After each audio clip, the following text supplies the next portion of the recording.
అనగనగా సుందరమైన అడవిలో వివిధ జంతువులు సంతోషంగా నివసించేవి. అవి పరస్పరం సహకారంతో స్నేహపూర్వకంగా జీవించేవి. అయితే ఆ అడవిలో ఒక చిన్న గుంపు నక్కలు ఉండేవి. అవి ఎప్పుడూ మిగతా జంతువులను మోసం చేయాలని ప్రయత్నించేవి. ఒకరోజు నక్కల గుంపు ఒక పథకం వేసింది. అవి అడవిలోని అన్ని జంతువులను ఒక సమావేశానికి ఆహ్వానించాయి.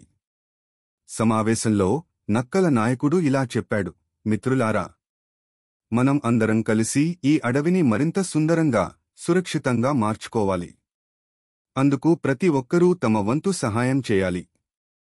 మిగతా జంతువులు నక్కల మాటలను నమ్మి తమ వంతు సహాయం చేయడానికి సిద్ధమయ్యాయి.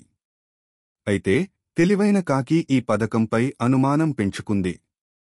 అది నక్కల చలవలను గమనించి వాటి అసలు ఉద్దేశ్యాన్ని తెలుసుకుంది. కాకి తన స్నేహితులైన జింక, కుందేలు మరియు ఎలుకలను కలిసి నక్కల పథకాన్ని వివరించింది. అవి కలిసి నక్కలను ఎలా ఎదుర్కోవాలో ఆలోచించాయి. చివరికి ఒక పథకం రూపొందించాయి. మరుసటి రోజు నక్కలు తమ పథకాన్ని అమలు చేయడానికి సిద్ధమయ్యాయి. అవి మిగతా జంతువులను మోసం చేసి వాటి ఆహారాన్ని దోచుకోవాలని భావించాయి.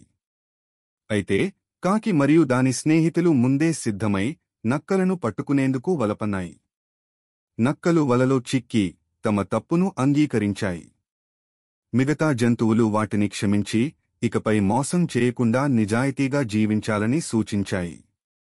నక్కలు తమ తప్పును తెలుసుకుని మిగతా జంతువులతో స్నేహపూర్వకంగా జీవించాయి.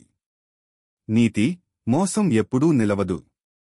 నిజాయితీ మరియు స్నేహం మనలను సంతోషంగా, సురక్షితంగా ఉంచుతాయి.